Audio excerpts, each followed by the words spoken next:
नमस्कार दोस्तों, स्वागत है आपका हमारे चैनल गोविंद गोपाल में फिर से एक बार। दोस्तों, आज हम शिक्षा में से जुड़ी एक और बड़ी अपडेट लेके आए हैं जिसकी हलचल अब सरकार में देखने को मिल रही है। जी हाँ, सरकार की तरफ से ही एक आदेश जारी हुआ है in reference of court case.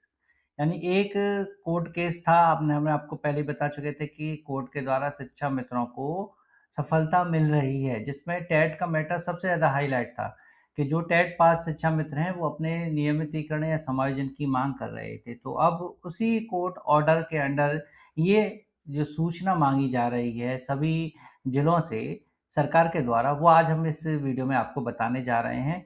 ये आप देख सकते हैं कि इसमें अति महत्वपूर्ण आदेश दिया गया है और इस आदेश में माननीय उच्च न्यायालय के आदेश का अनुपालन किया जाएगा। जी हाँ, इसमें क्या-क्या सूचनाएँ माँगी जा रही हैं, सब कुछ बताने जाएँगे। शिक्षा मित्र के नियमितीकरण से संबंधित ये मामला है, तो इसको हम बता दें कि माननीय उच्च न्यायालय का आदेश ये 12/5/2026 का है। देखिए, 2 अपडेट हैं, दोनों के भले ही कोर्ट जो ऑर्डर हैं वो अलग हैं, लेकिन सामान्यतः सभी से यही सूचना माँगी जा रही है कि टेट पास शिक्षा मित्र कितने हैं। इसमें माननीय उच्च न्यायालय ने क्या इस आदेश के अंतर्गत याचिकाकर्ताओं को सहायक अध्यापक पद पर, यानी शिक्षा मित्रों को सहायक अध्यापक पद पर नियमितीकरण समायोजन निर्णय हेतु ये तथ्य हमें चाहिए, आवश्यकता है इन तथ्यों की। कौन से तथ्य हैं? ये वैसे फ़िलहाल जो ऑर्डर है, वो बीएसए चंदौली सर का है। उन्होंने ये सूचना माँगी है अपने ज़िले में और ऐसे ही धीरे-धीरे सभी ज़िलों में भी माँगी जाएगी। उन्होंने शिक्षा मित्रों से संबंधित जो डाटा माँगा है, वो 3 कार्य दिवस के अंदर माँगा है। बिल्कुल भी इसमें लापरवाही नहीं होनी है, 3 दिन के अंदर सभी जो है इसको डाटा को उपलब्ध करा दें। देखिए, इसमें देख सकते हैं कि क्या-क्या डाटा माँगा है शिक्षा मित्रों के लिए।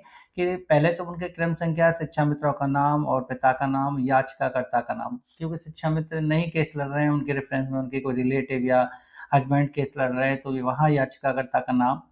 नियुक्ति और तिथि के बारे में विद्यालय का नाम, प्रथम नियुक्ति तिथि होनी चाहिए, वर्तमान में वो अभी भी कार्यरत हैं, ये देखना है। शैक्षिक योग्यता विशेष है यहाँ पर, वो बीटीसी हो और स्नातक हो। ये मतलब लगभग सभी शिक्षा शिक्षा मित्र तो हैं ही और उसमें एक और कॉलम है, वो है टेट का। तो टेट पास जो भी उत्तीर्ण शिक्षा मित्र हैं, वो अपना यहाँ डिटेल भरेंगे और खाली हाँ लिखने से काम नहीं चलेगा, आपको यहाँ पर रोल नंबर भी लिखना होगा। जी हाँ, रोल नंबर लिख के अब बाकायदा आपको बताना है कि आपका कौन-सा टेट का सर्टिफ़िकेट है, जिसके आप उत्तीर्ण हैं। तो ये सारी सूचना माँगी गई है, ऐसे ही सभी जिलों से माँगी जाएगी। अभी फ़िलहाल चंदौली ज़िले से ये है और इसमें ये बात स्पष्ट और कर दें कि शिक्षा मित्र ग्रेजुएट और बीटीसी हों। हर शिक्षा मित्र की अलग से फ़ाइल बनेगी। ख़ास बात ये है कि हर एक शिक्षा मित्र को अपनी फ़ाइल अलग से बनानी है, उसमें डॉक्यूमेंट संलग्न करने हैं, उनको सेल्फ अटेस्ट भी करना है। पूरी एक तरह से फ़ाइल बनेगी। ये जो है सरकार जब इसको डिटेल माँगेगी तो देखिए, अगर सबकी फ़ाइल बनेगी तो बिल्कुल ऐसे ही बनेगी जैसे पहले माँगी गई थी। मूल रूप से ओरिजिनल जो है आपको जो डॉक्यूमेंट है उनकी फ़ोटोकॉपी ही लगेगी, ओरिजिनल कॉपी नहीं लगेगी। इसमें कह रहे हैं कि याचिकाकर्ता द्वारा नवीन मूल रूप ओरिजिनल में ही प्राप्त करें।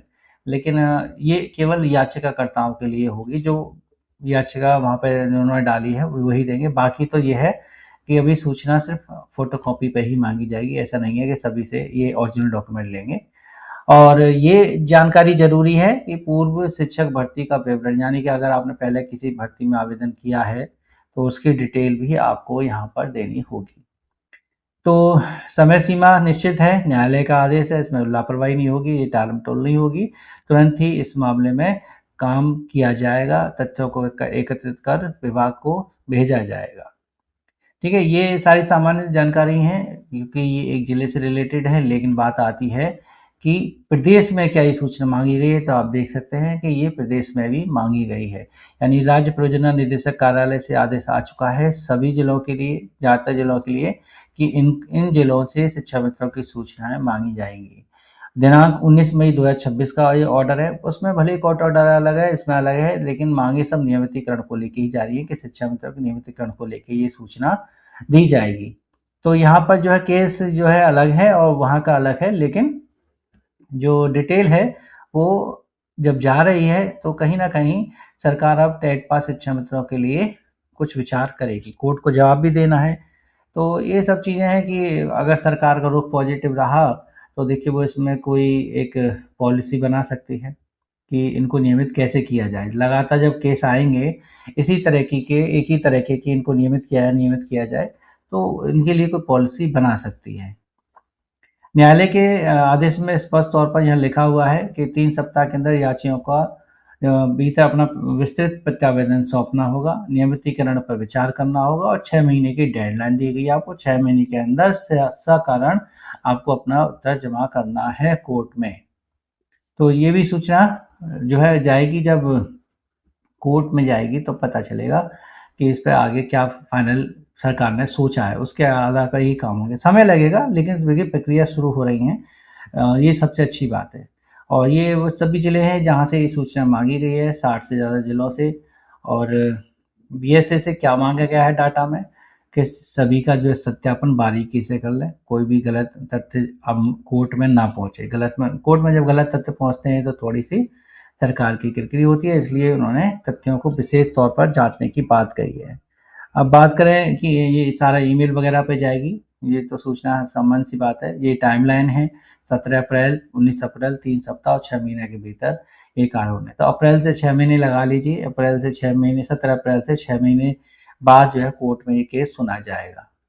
तो ये थी आज जो शिक्षा में से जुड़ी जो ख़ास बातें हैं और हमें लगता है कि अब देखिए जब इस मामले में आगे शिक्षा मित्र लोग बढ़ ही रहे हैं कि हमें नियमितीकरण करना है, टेट के बेस पे करना है, तो इसके हमें विकल्प भी ढूँढने होंगे।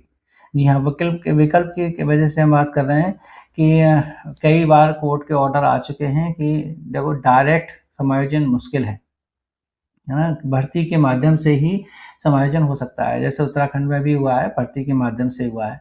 सिर्फ़ फ़र्क पड़ा है कि ये सुपर टेट का, अगर भारांक जो शिक्षा मित्रों को मिला हुआ था, वो डायरेक्ट अगर लग जाता, तो आज ज़्यादा से ज़्यादा शिक्षा में जो टेट पास थे, वो सभी शिक्षा मित्र वो अध्यापक बन जाते, क्योंकि हमें सुपर टेट पास नहीं करना पड़ता।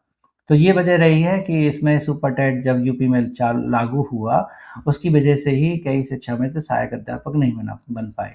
यानी गुजरना भर्ती प्रक्रिया से ही है, लेकिन नियमितीकरण के लिए हमें तरीके ढूँढने होंगे। सरकार ढूँढेगी या फिर शिक्षा में संगठन खुद ढूँढे, इस पे विचार बहुत ज़रूरी है। डायरेक्ट अगर पहले की तरह अगर नियमितीकरण होगा, तो कहीं न कहीं फिर कोर्ट में उन्हीं मामलों को लेके फिर जो है भविष्य खतरे में पड़ेगा।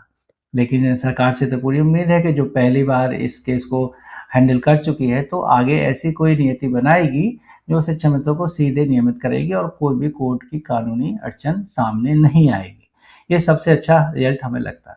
बाकी आपका क्या कहना है नीचे कमेंट करके ज़रूर बताइएगा। वीडियो अच्छी लगी तो इसे लाइक और शेयर करना मत भूलिएगा। मिलेंगे आपसे अगली वीडियो में ऐसी कुछ नई अपडेट के साथ। तब तक के लिए नमस्कार, जय हिंद।